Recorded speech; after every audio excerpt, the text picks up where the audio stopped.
कान्ति माध्यमिक विद्यालयमा health and medical revolution for new Nepal भन्ने टपिक्स अन्तर्गत दुईजना डाक्टर साहबहरू हामी बिचमा हुनुहुन्छ।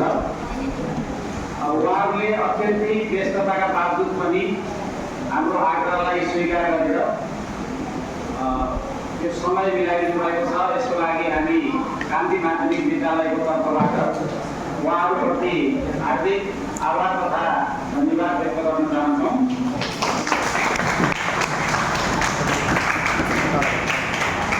मैले एकदमै महत्त्वमा यो कार्यक्रमलाई हामी सम्पन्न गर्न गइरहेका छौँ।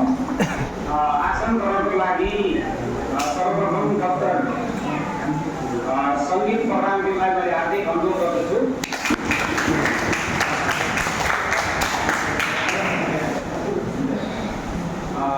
त्यसै गरी डाक्टर पर्सिका थापाज्यूलाई पनि म आसन गर्नको लागि हार्दिक अनुरोध गर्दछु। हाम्रो प्रोफेसर डाक्टर स्टेफेन चर्चितज्यूलाई पनि हार्दिक अनुरोध गर्दछु।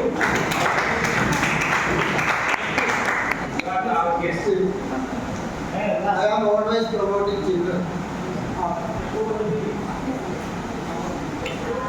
उहाँले चाहिँ अब यो गत वर्षदेखि उहाँसित हाम्रो चिन्जान सम्पर्क भयो।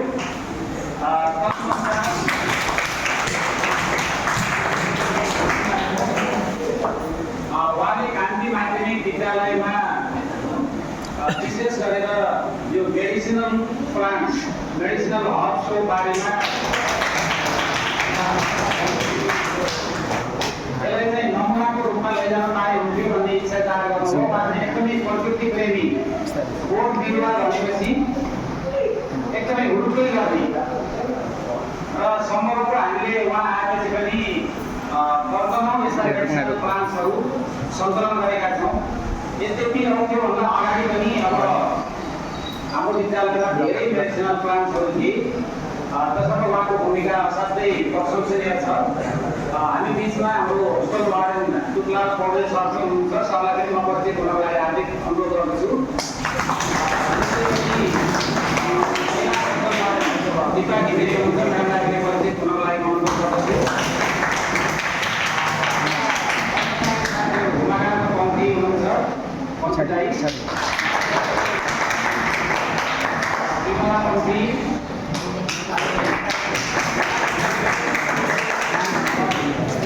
मधु अनि अर्को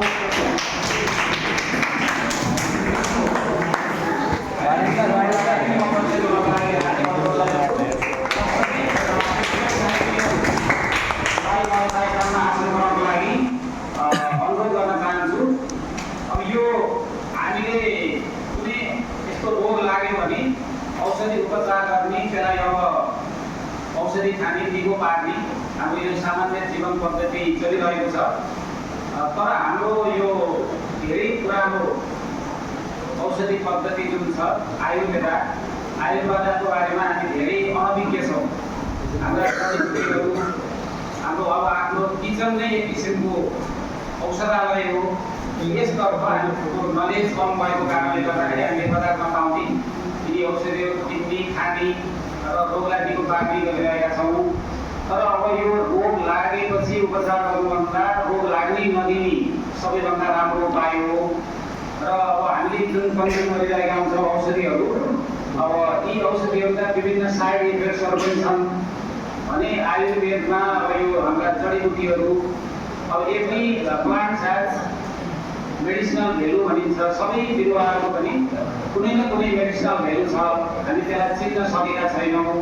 त्यस्तै गरेर अकुप्रेसर, अकुपङ्क्चर शरीरमा भएका विभिन्न पोइन्ट्सहरूलाई दबाएर थिचेर उपचार गर्ने पद्धति छ।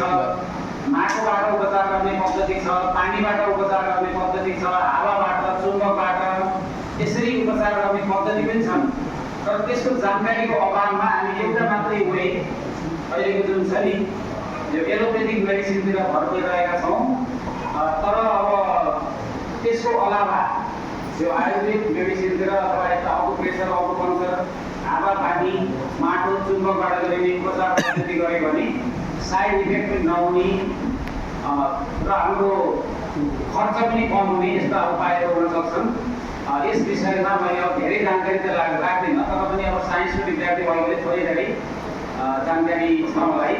तसर्थ भाइ बहिनीहरूले पनि यी कुराहरूलाई अलिकति बुझ्ने, मनन गर्ने, आफ्नो घर परिवारमा त्यसलाई फैलाउने गर्नुभयो भने यो निकै महत्त्वपूर्ण हुन्छ। यो सन्दर्भमा अब हाम्रो दर्शकहरूले भाइ बहिनीहरूको, हाम्रो कर्मचारी साथीहरूको सामान्य एउटा यो जस्ट एउटा क्लिप मात्रै हो, बिगिनिङ मात्रै हो। उहाँले पहल गर्नुभयो, उहाँहरू विद्यालयमा आउनुभयो, सहयोग गर्नुभयो। अब आगामी दिनमा हामीलाई अलिकति बृहत रूपमा अलि धेरै विद्यार्थी अभिभावकको बिचमा लैजाने प्रयत्न हामीले गर्नेछौँ।